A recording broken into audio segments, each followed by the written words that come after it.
और अब मैं जिन्हें दावत खिताब देने जा रहा हूं, आप सबके पुरजोर इस्तकबाल में, खास तौर पे खवातीन के पुरजोर इस्तकबाल में,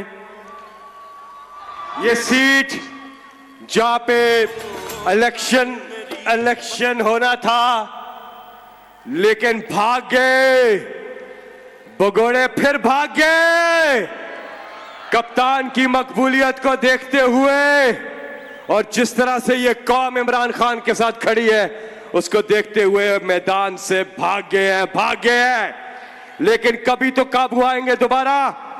NA 157 यहां से खान के नजरिए के लिए और उसके दिफा के लिए जैन कुरैशी ने यह नशिस्त छोड़कर, कौमी असेंबली की नशिस्त छोड़ के नीचे सूबाई असेंबली में लोटे को शिकस्त देने के लिए इस्तीफा दिया और उस लोटे को फिर शिकस्त दी। और अब यहां पे इन लुटेरों से मुकाबला है। PTI में आप 2011 से है, 11 साल से वर्कर PTI की आप सबके पुरजोर इस्तकबाल में तशरीफ लाती है मेहरबानो कुरैशी।